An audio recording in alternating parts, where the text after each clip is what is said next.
Hi అందరికీ నమస్కారం. Science ఫేర్కి వస్తారా? ఓపిక ఉందా అన్ని క్లాస్ రూములు తిరిగి చూడడానికి? ఎడ్యుఫేర్ అంట. కల్చరల్ థీమ్స్తో, లాంగ్వేజ్ థీమ్స్తో, ఇంకా డిఫరెంట్ థీమ్స్తో ఉన్నాయి అక్కడ ప్రాజెక్ట్స్. ఇది మనం ర్యాండమ్గా ఏ డేట్ చెప్పినా ఆ ఇయర్లో ఆ డేట్ ఏ డేనా వస్తుందో క్యాలిక్యులేట్ చేసి చెప్పారు.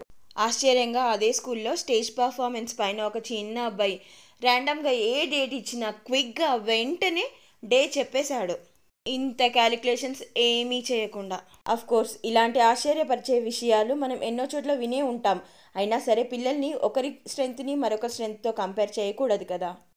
చిన్నప్పుడు ఎప్పుడైనా సైన్స్ ఫేర్లు విజిట్ చేస్తే టైం సరిపోక అన్ని క్లాస్ రూమ్లు కవర్ చేయలేకపోతే మిస్ అయిన క్లాస్ రూమ్లలో ఏం ఎగ్జిబిట్ ఉందో, నేనేం మిస్ అయ్యాను అన్న క్యూరియాసిటీ ఉండేది, కొంచెం బాధ కూడా.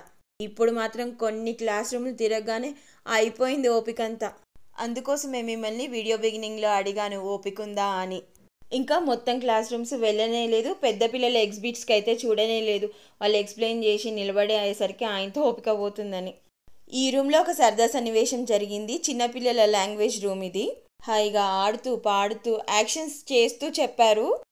ఒక పిల్లోడు తెలుగులో నీతి పద్యం చెప్తానని మొత్తం చెప్పక ధన్యవాదములు అని చెప్తే అందరి పిల్లలకి చెప్పినట్టు వాడికి కూడా ధన్యవాదములు అని మళ్ళీ వాడు ర్యాగింగ్ చేసినట్టు మళ్ళీ మొదటి నుంచి చివరి వరకు చెప్పాడు ఆపకుండా.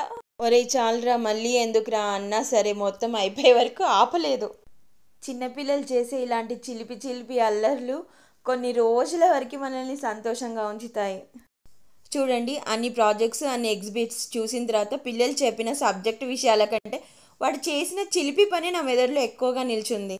ఈ వీడియోని మొదటి నుంచి చివరి వరకు కనుక చూసుంటే థ్యాంక్ యూ వెరీ మచ్. ఎందుకంటే నా థాట్స్ మొత్తం విన్నందుకు.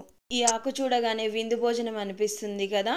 ఎక్కడ తిన్నానో నెక్స్ట్ వీడియోలో చూపిస్తాను. Thank you for watching.